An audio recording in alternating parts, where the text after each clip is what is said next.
and thank you for being here. I know it's been a very long day and we have the banquet. So I am Silvina Dawson from the University of Buenos Aires.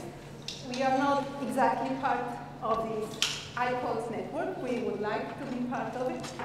And so we are the physics department of the School of Exact and Natural Sciences of the University of Buenos Aires. And this is the faculty and also graduate students of our physics department. And I didn't know exactly what this meeting was about, so I prepared some sort of a presentation about place and to give you some feeling of what it's like the University of Buenos Aires. It's a very big university. It doesn't have a single campus. And if you see, this is the map of the city of Buenos Aires. It's 3 million people living there. And you see all these things here. They are the different schools. They are sort of separated, the medicine school on one side, the engineering school on another side. And we are in what was supposed to be the campus, the single campus of the university, and then they didn't continue, but we are there. So it's a very large university. Right now we have over 250,000 students, but our school is kind of minority there. This is exact sciences is 7,000, so it's a very small fraction. Economy is very large. And something that is a particular, I think, of Argentina compared to other countries is the fraction of women. They are 61% of the whole population of students at the university, and in our career it's like a third, which is quite big compared to other parts of the world. So as I told you, our school is in what it was supposed to be the single campus of the university, is by the river. And it's quite particular because it's not a focus on a particular subject. We have all natural sciences and math and computer science. This is the main building of the school, but we live in another building, the physics department. And of course, there is a lot of political activity that's different from the US. This is the main place where you enter when you go into this building. These are all signs of political groups. Pardon me? Not soccer teams? Oh, no. Oh, I went back. Soccer teams you can have as well, but over here, we are all nerds in our school. They are not too much into soccer. Anyway, we are an outlier of the country, I would say. Anyway, so these are the careers. You know that in Argentina, it's not that you have, like in the US, a major in something and a minor in something else. We have a single, one-dimensional career. And so we have biology in our school. We have atmospheric science, computer science, physics, geology, math, chemistry. We also have food science, oceanography, and paleontology. And so that helps for this interdisciplinary kind of research. This is the number of students that enter the physics career, starting in 1990 and all the way through last year. It's been increasing, and that's unique in our country. I mean, in most other places, it's going down. We have a strong outreach program and trying to bring new students. Well, this is the number of people that enter the career. This is something that is common to all students of the university that they need to take the year before they start their careers anyway. And this is how many of them get their undergraduate degrees, which is called licenciatura. It's a little bit longer than it's something in between a bachelor and a master. You have to do a master thesis. And this is the number of PhD students. Well, this is about the duration. It's hard to see. And so we have 31% of women that get their degrees there. And this is the number of PhD students. Actually, is how many got their doctorate there in the last 10 years.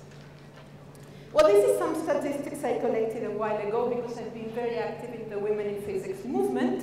So I wanted to include something about that. This is percentage of women first year of our career, and that's a decade ago, over a decade ago. And this is how many women, percentage of women that get their undergraduate degree. So they stay pretty much the same. But then if you look at their positions as faculty members, you see what we call the glass ceiling. So you have a fairly large percentage of women in the lowest position. This is assistant, this is associate, full. This is something once you retire and emeritus. And so we have, these are more recent data. We have a National Research Council that appoints researchers, hires people. It's like the CNRS in France, and these are data from 2013. This is number of fraction of men in the different categories of this researcher's career. This is increasing in a category, and you see that the percentage of women drops. So we still have that problem, but we have fairly large percentage of women overall. This is the number of faculty, and we have a lot of TAs, mainly students, PhD students. We also have TAs that are undergraduate students. We have a public selection once per year for that. So, and we have lots of outreach activities. This is not exactly outreach, but I wanted to mention the ICTP in Trieste has a program to collect videos of physics classes so that they can be used in other countries. And we participate of that, and we have 23 courses online there that were recorded during our classes. So let's go to physics of I called it life science, but I call it living systems. So we cover sort of lots of scales there, and these are some of the people. The 3 students that are going to talk today, one of them works, well, with me, is over there, another one with Luis Morelli, and another one with Gabriel Lindley and Ana Amador. And it's a very large amount of people involved in this physics of living systems. And, well, Gabriel Lindley's group, they work on birdsong. Luis Morelli's group, they work on pattern formation. I work on things related to cell signaling, basically calcium dynamics. So, and we have other groups in our school, systems biology, in some former faculty of our department in neuroscience, and also super resolution microscopy that moved to other institutions. We have collaborations with other institutions within the regional area of Buenos Aires. So then we have a school that is run once per year on a different subject. This year is the International Year of Light, so we have it devoted to light and light-based technologies. And there were 3 of these. I mean, this is the list of all the schools that we ran. And in 2001, we had one on physics and biology. In 2006, again, and the last one on this crossing interdisciplinary things was 2013. This is information processing biological systems, and these were the courses. These are 1-week schools, and they are intended for graduate students mainly. And there are other courses that are organized, funded by different organizations.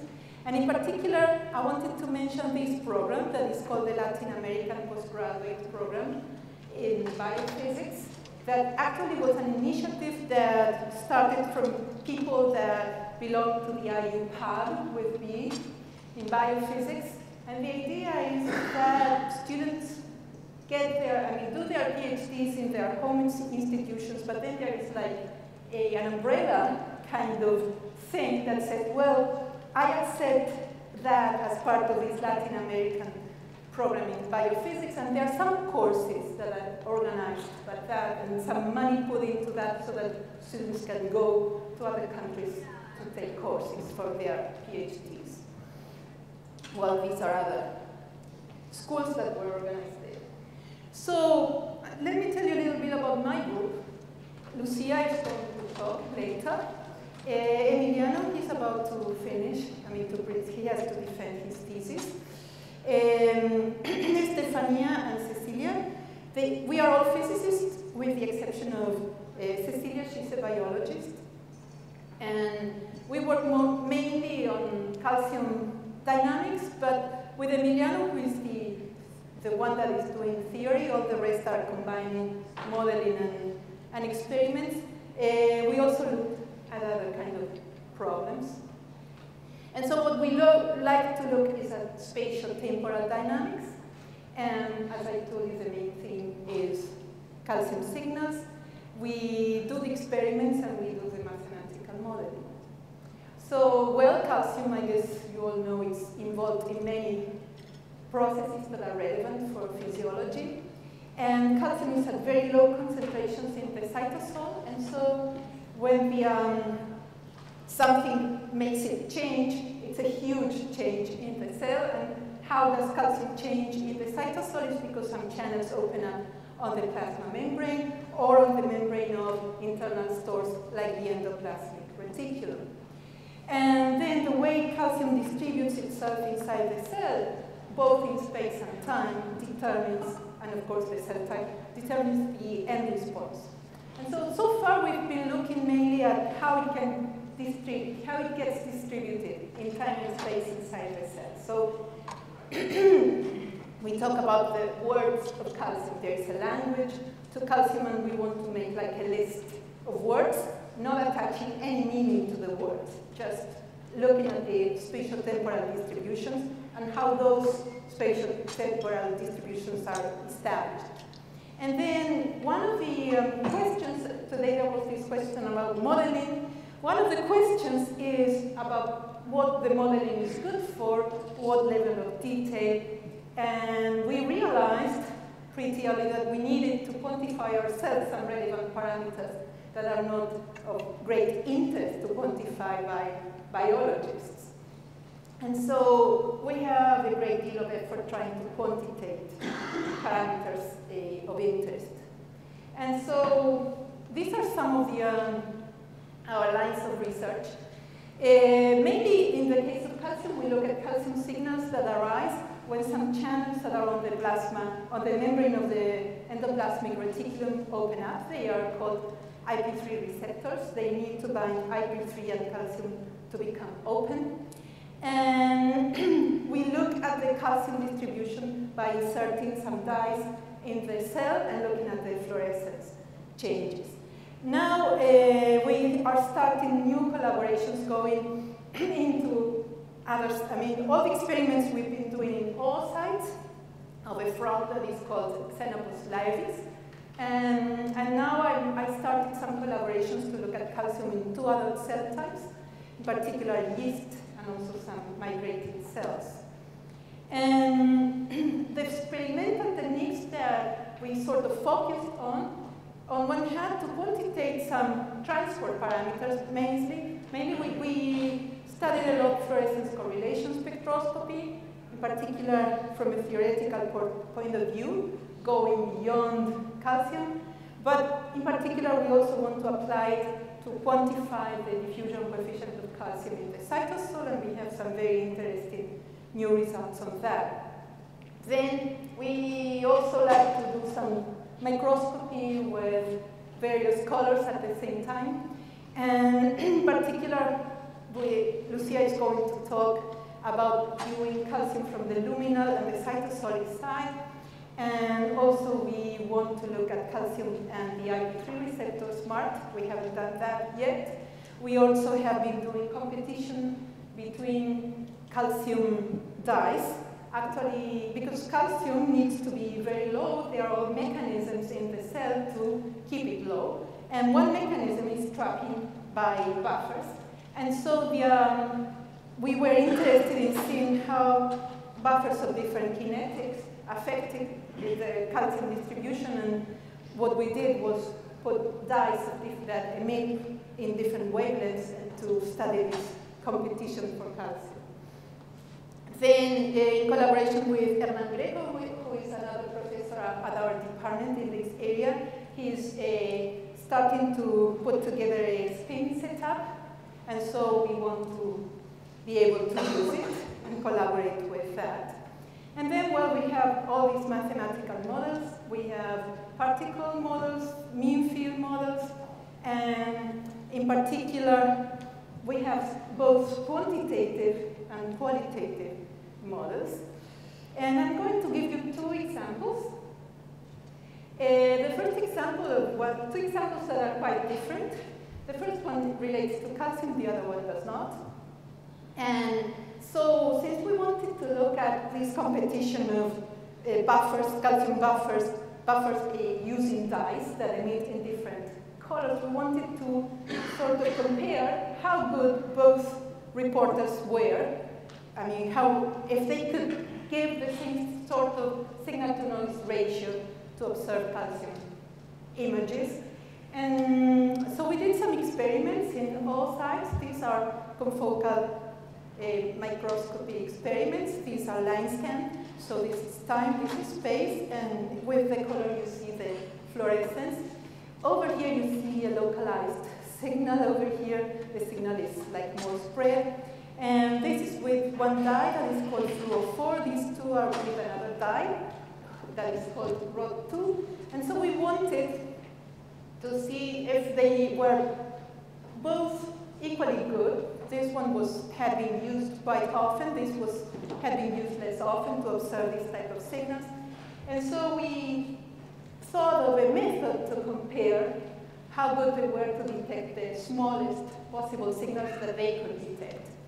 And so this method is based on a technique that is called number and brightness that had been applied to proteins to distinguish when you have an increment in fluorescence, whether it's because a single molecule is emitting more fluorescence, or is it because you have aggregation of multiple molecules. So to distinguish between number of photons and number of molecules.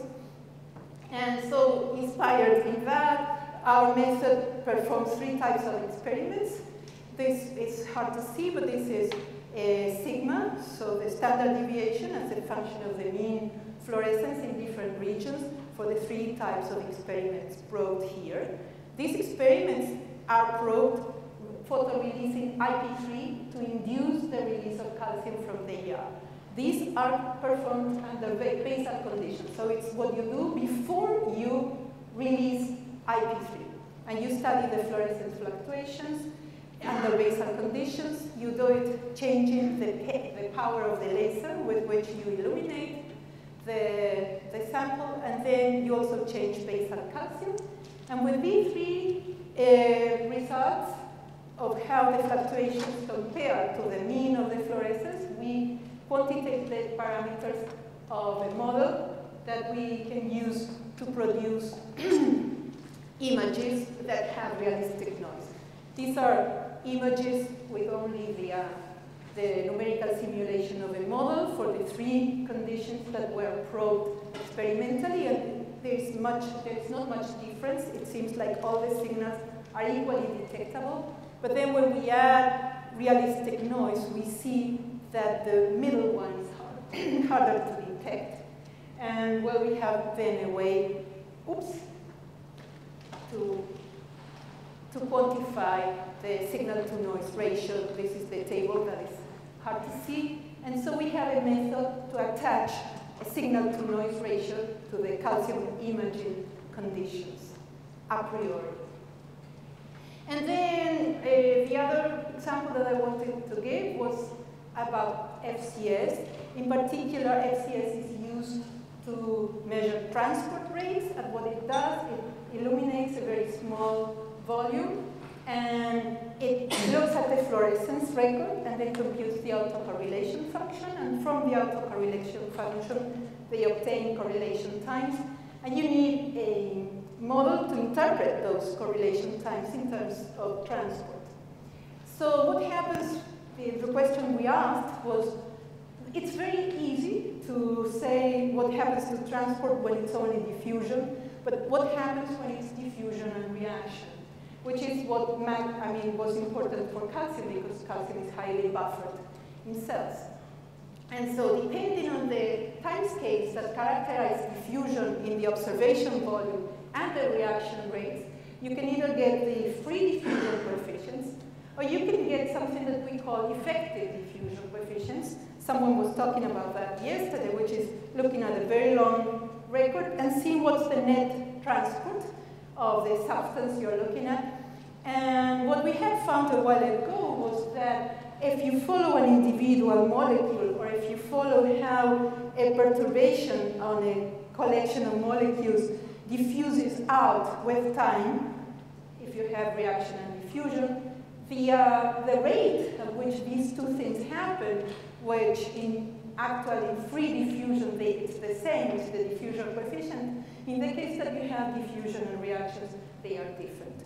We have a free diffusion. In free, they are three equally things. I thought this was not going to work, but it's nice that it did work. Okay, so I don't see it in my computer, but I see it there, and I cannot stop it. Anyway, so I'm going to ask you to pay attention to the next video.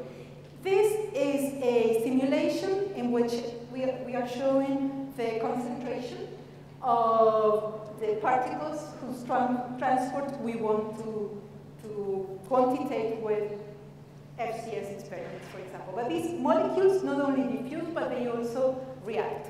And so over here, the first box is going to show the difference between the concentration at each point and the equilibrium concentration. The simulation is such that you have this sea of particles in equilibrium with the traps with which these particles react, and you put on top of that equilibrium situation a bolus of marked particles. If you don't distinguish the marked particles from the rest, that's what we compute here. The difference between the actual concentration without distinguishing whether they were added at the beginning of the experiment or they were already there. The difference between that concentration and the equilibrium concentration. Over here is the concentration of the added ones. You are doing the simulation, so you can just tag them and follow them. And you're going to see that that's very different. In the case of free diffusion, they all evolve on the same time scale. In the case of reaction and diffusion, they evolve on a different time scale. If you look at here, these are the bump of added particles. It's still observable here. Over here, if you don't distinguish what you added from the background, then it's already all noisy. I mean, it just dissolved. So this effective diffusion coefficient that we call collective is much larger than the one that describes this one that we call single molecule. And this is shown in this sort of mean square displacement versus time, but it's hard to see the axis. I'm sorry about that. And so this idea that there are two different effective diffusion coefficients, and that FCS gives you quantitates one of them, and FRAP, which is another technique that is used to quantify diffusion coefficients, gives you the other one.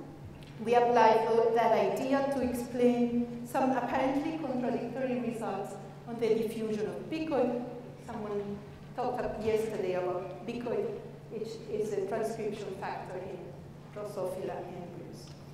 Okay, so I'm going to skip this. And in summary, what we do is combine experiments and some quantitative and qualitative models to try to unveil or help unveil some of the signaling mechanisms that occur in cells. And this is, again, my students and my institutions. And thanks a lot for the organizers for bringing us here.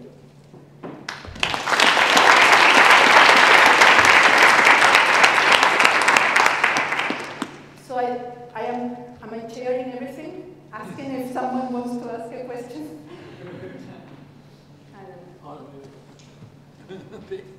I can walk the mic around, I guess. Okay.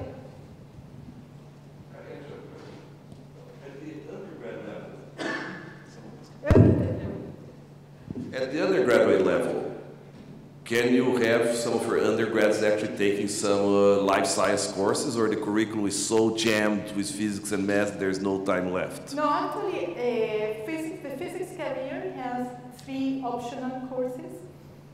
And so you can take, for example, courses that are taught for students of biology, or many students take the cell molecular biology course